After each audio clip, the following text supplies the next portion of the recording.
गांव के एक कोने में राम और सीता का छोटा सा घर था। राम के माता पिता दादा दादी के रूप में उनके साथ रहते थे। दादाजी का नाम हरिराम और दादी का नाम कमला था। हरिराम ने हमेशा अपने परिवार को एकजुट रखने की कोशिश की थी और कमला का प्रेम परिवार के हर सदस्य के दिल में बसा हुआ था।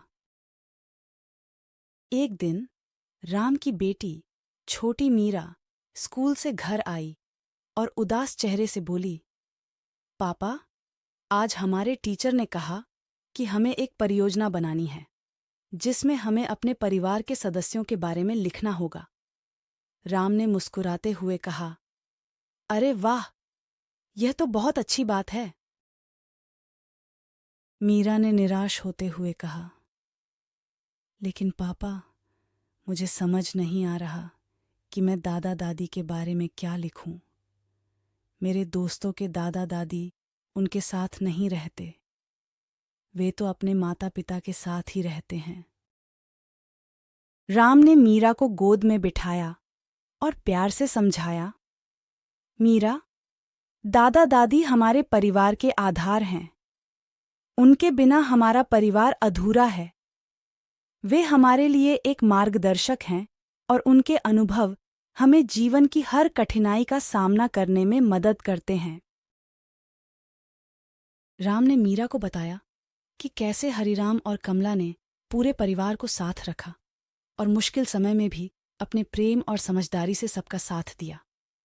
राम ने कहा, दादा दादी का अनुभव हमारे लिए एक सजीव पुस्तक की तरह है।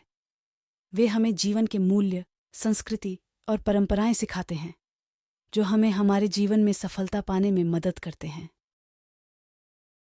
मीरा ने ध्यान से राम की बातें सुनी और अपने दादा दादी की ओर देखा जो हंसी मजाक कर रहे थे। उसे महसूस हुआ कि उसके दादा दादी का प्यार कितना अनमोल है।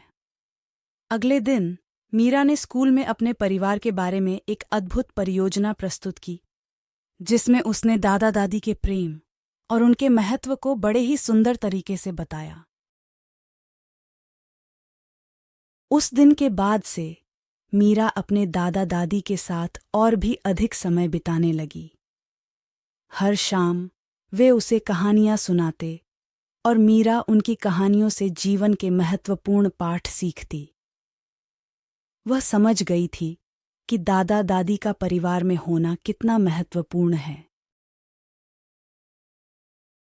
इस कहानी से हमें यह सीखने को मिलता है कि दादा दादी हमारे जीवन में एक अद्वितीय स्थान रखते हैं। उनके अनुभव और स्नेह से हमें एक समृद्ध और सुसंस्कृत जीवन जीने का मार्ग मिलता है। उनका आशीर्वाद हमारे जीवन में खुशियों और सफलता का संचार करता है। इसलिए हमें हमेशा उनका सम्मान और प्रेम करना चाहिए और उनके साथ समय बिताना चाहिए।